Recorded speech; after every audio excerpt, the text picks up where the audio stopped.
맏며느리로 어느덧 결혼 11년 차에 접어든 40대 여성 김 씨. 남편 밑으로는 결혼한 남동생과 여동생이 각각 하나씩 있는데요. 이른이 훌쩍 넘은 시어머니는 그동안 손수 제사며 차례를 지내왔다고 합니다. 물론 김 씨를 비롯한 두 며느리가 미리 내려가서 음식 장만을 돕긴 했지만 아무래도 한 해 한 해 기력이 예전 같진 않았는데요. 이를 보다 못한 시아버지가 최근 중대 발표를 하고 나섰습니다. 이번 설부터 제사와 차례를 맏며느리가 가져가라고 한 겁니다.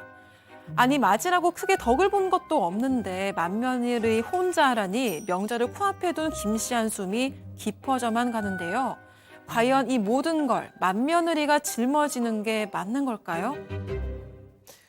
자, 실제 사연을 저희가 이제 당사자 특정 등을 이유로 좀 각색을 했다는 거 미리 말씀드리고요. 오늘 원래는 사건 연구소 하는 날인데 설 연휴 특집으로 별별 상담소로 오늘 준비를 좀 해봤습니다.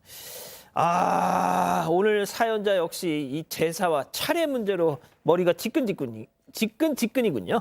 네, 맞습니다. 40대 여성 김모 씨고요. 결혼 11년 차고 초등학생 아이가 2명이 있습니다. 일단 남편은 3남매 중에 장남이고요. 여동생, 남동생이 1명씩 있는데 둘 다 결혼은 했습니다. 이 남편은 작은 사업체 운영하고 있고 이 김 씨는 전업주부입니다. 친정은 좀 가까이에 있는데 그 시가 같은 경우엔 왕복 4시간 걸리는 거리에 있습니다. 하지만 이 시동생 같은 경우엔 시가랑 좀 가까워서 이렇게는 종종 왕래가 있는 그런 상황입니다. 그런데 최근에 그 시동생이 이 동서가 최근에 명절 앞두고 시부모님을 좀 뵙고 와서는 연락을 해온 겁니다. 무슨 이유인지 모르겠는데 시아버님이 좀 안색이 안 좋으시고 좀 언짢아 보이신다. 그리고 시어머님도 조금 컨디션이 안 좋아 보이시더라. 이런 얘기였습니다. 시어머니 몸 상태가 이거 안 좋으면 그게 불똥이 막 사방으로 튀는데 말이죠. 그러게요. 신경이 쓰였던 겁니다. 제보자분도. 그래서 시아버지한테 전화를 하셨대요. 시어머니인데 왜 시아버지가 나오냐면 평소에 시아버지하고 더 편하게 지냈고 이 맏며느리하고 또 시아버님이 굉장히 예뻐하셨답니다. 그런데 전화를 들었는데 목소리가 어두웠다라는 거예요. 그러면서 기니 할 얘기가 있으니까 애들 좀 다 모아라라고 하셨답니다. 이건 뭐 또 안 들어드릴 수가 없는 상황이었던 거죠. 그래서 남편에게도 이걸 전하고 단체 대화방을 하셨나 봐요. 단체 대화방에서 시동생 시누이 다 모여 이렇게 했습니다. 교수님, 애들 집합. 그리고 이제 조금 있으면은 또 볼 거 아닙니까? 근데 좀 더 시간을 갖다 앞당겨서 집합을 시키면은 이거 상당히 긴장된 그런 분위기가 될 수밖에 없는데 일단 모여서 식사하고 과일 딱 먹었는데 이 시아버지께서 상당히 무거운 표정을 갖다 하면서 어렵게 입을 갖다 떼었습니다. 그 말이 뭐냐면 시어머니가 그동안 큰어머니, 그러니까 이제 아마 둘째나 셋째 며느리 같은가 봐요.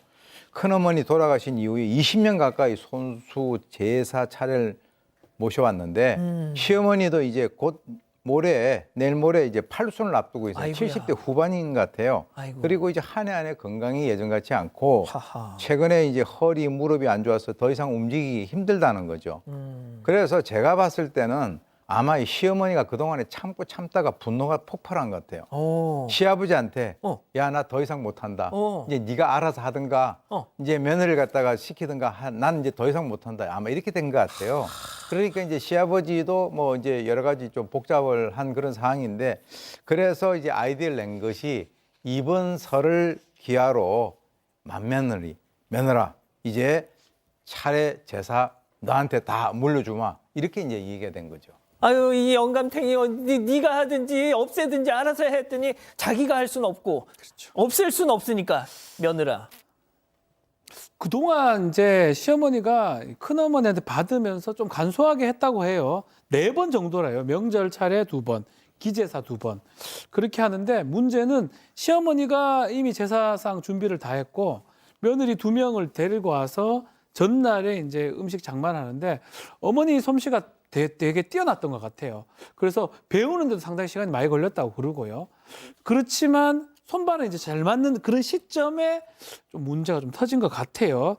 그래서 이 동서 같은 경우는 좀 덜렁덜렁거린다 그러고 맏며느리는 이제 우리 이분은 되게 좀 일을 잘하기 때문에 좀 믿고 맡기는 편이었다고 얘기를 하긴 합니다.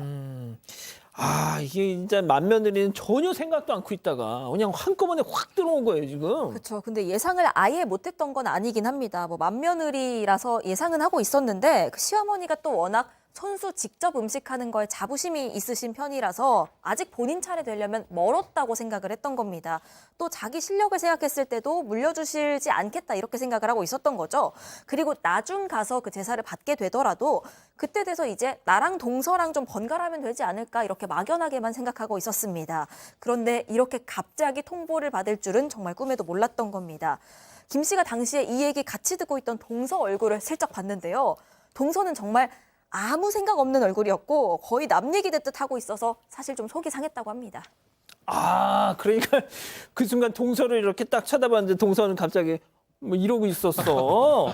그러기는 아닙니다. 근데 그 분위기에서 또 이 사야 제보자분도 시아버지한테 생각해 볼게요. 뭐 그건 좀 뭐 곤란해요. 이런 식으로 말은 못 하겠고 못하죠. 그냥 고개만 끄덕이고 왔답니다. 근데 와서 또 오는 길에 시어머니를 한번 보니까 정말로 많이 이제 달라지긴 하셨다. 못 하시겠다라는 생각을 하는데 막상 이 사연자분도 전업주부라고 해도 이 초등학생 아이 둘이 있답니다. 그러니까 집이 전쟁통이라서 이거 어떻게 제사를 가져온다는 게 엄두도 안 나고 게다가 시어머니 하셨던 것처럼 하려고 생각을 해보니까 뭐 제사 용품은 그렇다 치더라도 그 음식 다 장봐서 다듬고 차리고 치우고 이게 정말 감당이 안 된다라는 거예요.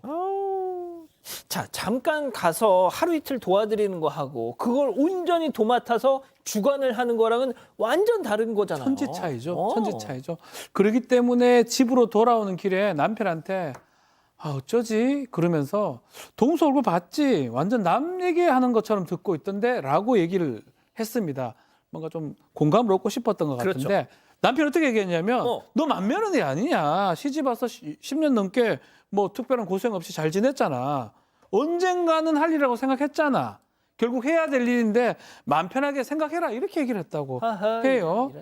뭐 맞는 말일 수도 있지만 김 씨 되게 서운했다고 하고 이 시아버지 같은 경우 이제 시어머니가 힘드니까 어렵게 이제 꺼낸 얘기긴 하지만 남편하고 둘이 있는 그 상황에서는 조금 위로를 받고 싶었는데 당연하죠. 이렇게 얘기하니까 서운했다고 합니다. 야, 너 어차피 그거 네 일이었잖아. 너 알고 결혼한 거 아니야라는 그 말을 하면 어떡합니까, 세상에. 그래서 이제 아내가 서운함이 폭발했다고 합니다. 그리고 이제 이 아내 같은 경우는 자기 친정 어머니가 평생을 맏며느리로서 고생을 한 것을 갖다가 옆에서 보고 자랐다라고 하는 그 얘기를 했는데, 그리고 이제 뭐 이렇게 고생한다고 해서 우리 동서 있지만은 뭐 휴대폰 보고 신경도 안 쓰는데 누가 알아주는 것도 아니고 또 중요한 얘기 나옵니다. 상속을 더 받는 것도 아니고. 옛날에는 상속을 갖다가 더 장남을 줬었거든요. 그러네요. 요즘에는 이제 그게 없잖아요. 그러니까 내가 왜 맏며느리라고 내 혼자서 이걸 다 해야 되냐라는 그 얘기를 갖다가 한 거죠. 그렇게 이제 세게 나가니까 이 남편이 갑자기 이제 이렇게 눈치를 갖다 보게 된 거죠. 그래서 그게 아니고 어머니가 맡길 사람은 당신 외에는 누가 있겠어. 이제 이런 식으로 얘기를 갖다가 했는데, 그리고 이제 또 하는 게 이제 모든 걸 갖다가 이제 맏며느리가 주관하니까 이제 마음대로 하면 돼. 이렇게 얘기를 했는데 그렇다고 이 문제가 금방 해결될 것 같지는 않습니다.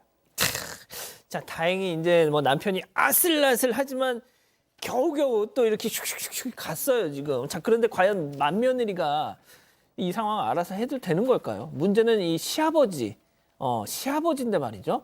자, 당장 설을 코앞에 두고 터진 이 차례상 문제 어떻게 풀어야 할까요? 자, 시아버지와 며느리가 별별 극장에서 만났습니다. 자, 이자연 기자, 박지훈 변호사, 레디 액션! 그 아버님 그때 얘기하셨잖아요. 제사랑 차례 가져가라고. 그래서 생각해봤는데 그동안 어머니가 얼마나 고생이 많으셨어요. 저도 알죠, 그거는. 아하, 그래, 알지? 나도 한참 고민하다가 얘기를 꺼낸 기다. 우리 지혜래미가 앞으로 고생 좀 하세요. 어이? 아니 근데요, 아버님. 저 그 동서도 있고 집도 동서네가 훨씬 가까운데 이거 한 번씩 이렇게 번갈아 가면서 하면 또 어떨까요? 아하, 야, 그거 안 된다. 이거 네 예미가 둘째는 그거 못 믿는다 하더라. 가는 내가 봐도 뭐 손이 아주 둔하고 솜씨가 아주 없다. 아유, 그래도 다 하면 늘죠, 아버님. 안 하면 절대 안 늘어요. 저도 처음에는 그리고 어머님한테 많이 혼났어요. 아니시면은 그 음식 가짓수를 좀 줄이면 어떨까요? 아하, 이거 하기 싫은 거가? 너그 시어머니 그거 혼자 다 했다, 이가. 얼마나 정성스럽게 했는지 알지? 한번 해보지도 않고 못하겠다고 빼는 기가 니는? 아니요, 하죠. 하는데 그 식구들 다 모이시기에는 저희 집도 진짜 좁고 애들도 어려서 정신도 없고 그래서 그 차례랑 제사는 지어랩이랑 저희끼리 하고요. 다 같이 모이는 건 그럼 아버님 댁에서 좀... 아이고 너희끼리 잘 지내는지 내가 왜 그걸 아노? 내랑 네 시엠이 가사 하나하나 일러줘야지. 너가 나중에 우리 제사상 차릴 낀데 일단 해라. 일단 해라. 암소리 말고 좀 해라. 말이 많노. 아, 그렇습니다. 지금 실제 상황님, 너 이연기 하려고 안경거리 안 뺐구나 그러셨어, 지금. 할아버지 역할 하려고. 네, 맞습니다. 그렇군요. 아, 좋습니다. 자, 그럼 여기서 오늘의 궁금증 짚어보죠. 예, 갑자기 떠맡게 된 명절 차례상 준비. 정녕 이게 맏며느리의 운명일까요? 아, 교수님부터 말씀해 주시겠습니까? 글쎄요, 이게 제가 봤을 때는요, 이 조선시대 때까지만 하더라도 평민들은 원래 자기 부모 일대만 제사를 지내기로 그렇게 했고 더 이상 못하게 했었습니다. 그런데 이제 나중에 모든 사람들이 전부 다 양반 흉내를 내니까 할아버지 또 고조까지 이렇게 다 지내다 보니까 요즘에는 다시 와가지고 또 정리가 되는 것 같아요. 그래서 할머니, 할아버지를 갖다 같은 날에 이렇게 모으고 뭐 그런 것들이 이제 후손에 의해서 이제 이루어지고 있는데 글쎄요, 지금 제가 봤을 때는 이 제사라고 하는 것이 앞으로 우리 한국 사회에서는 한번 이렇게 점점 시간이 지나고 이제 세대가 바뀌게 되면 이것도 좀 뭔가 이렇게 바뀔 수 있는 그런 그 여건이 되는 그런 그 주제라고 저는 보는데요. 일단은 제가 봤을 때 제가 만약에 시아버지 같으면 아까 맏며느리가 그렇게 얘기했지 않습니까? 예. 내가 뭐 상속 받는 것도 아니고 예. 알아주는 것도 아니다 그러면 두 명이 있잖아요. 네. 두 명이 이렇게 돌아서 하는 것도 괜찮다. 저는 그렇게 봅니다. 이렇게 합리적으로 해야지. 저는 상속 말씀하시길래 그냥 큰 며느리한테 칠 주고 이렇게 한다 그 말씀하실 줄 그거는 알았어요. 지금은 법상으로 안 되니까요. 아, 진짜. 예. 아, 그렇군요. 자, 그러면 우리 박 변호사님. 참 쉽지 않은 뭐 상황이고 또 어느 집에나 있을 수 있는 상황이긴 하거든요. 근데 그 힌트를 얻을 게 큰어머니한테 시어머니가 받으면서 많이 줄였다고 해요. 지금도 넘어가는 상황이잖아요. 좀 간소화한다든지 그 4번 있으면 뭐 설 명절, 추석 명절 있으면 뭐 하나를 합친다든지 뭐 요런 어떤 절충안을 좀 해보면 어떨까 이 생각이 듭니다. 한 받으면서 예 받을게요 아버님 이러면서 요 음식 좀 줄이십시다 아니면 횟수 줄입시다. 요렇게 하는 게 조금 현명한 방법 아닌가 생각이 들어요. 아, 저는 우리 양절 변호사님이 또 어떤 독서를 또 아니, 이렇게 하실까 너무 궁금했어. 그래서 마지막에 이렇게 제가 무슨 독서를 언제 했다고 자꾸 저한테 독서. 근데 뭐 저도 여기에 대해서 개인적인 의견을 말씀드리는 건 좀 부적절할 것 같고요. 사실 지난해 11월 2일에 이게 유교에서 나온 문화지 않습니까? 제사 문화라고 하는 게. 그 제사 문화에 대한 기준을 제시하고 있는 건 조선시대부터 성균관입니다. 지난해 11월 2일에 성균관에 제사에 관한 기준을 제시를 했어요. 제사상의 음식은 평소에 드시던 그 밥상을 그대로 차리고 특별히 더하고 싶으면 고인이 좋아하시던 음식 한 가지 정도를 더해라. 그리고 준비는 온 가족이 다 함께 해라. 봉사라고 빠지지 마라. 라고 성균관에서 그렇게 얘기했습니다. 아, 성균관. 좋습니다. 자, 우리 가족 여러분들 뭐라고 하시나요? 네, 일단 아추님 그냥 없애시든가 아니면 아들 가르쳐서 제사 지내게 하시든가 하세요 하셨습니다. 수마님 왜 피 한 방울 안 섞인 사람들끼리 제사를 물려주고 가져가고 하고 있는 건가요? 하셨고요. 대륜님 방송 보다가 열받아서 들어왔습니다. 우경민님 큰어머니 자손이 없다면 그냥 시어머니 선에서 끝내세요. 이런 의견 주셨습니다. 아유, 참 이 주제는 언제쯤 진짜 끝날까요? 자, 별별 상담소 이렇게 정리하고요.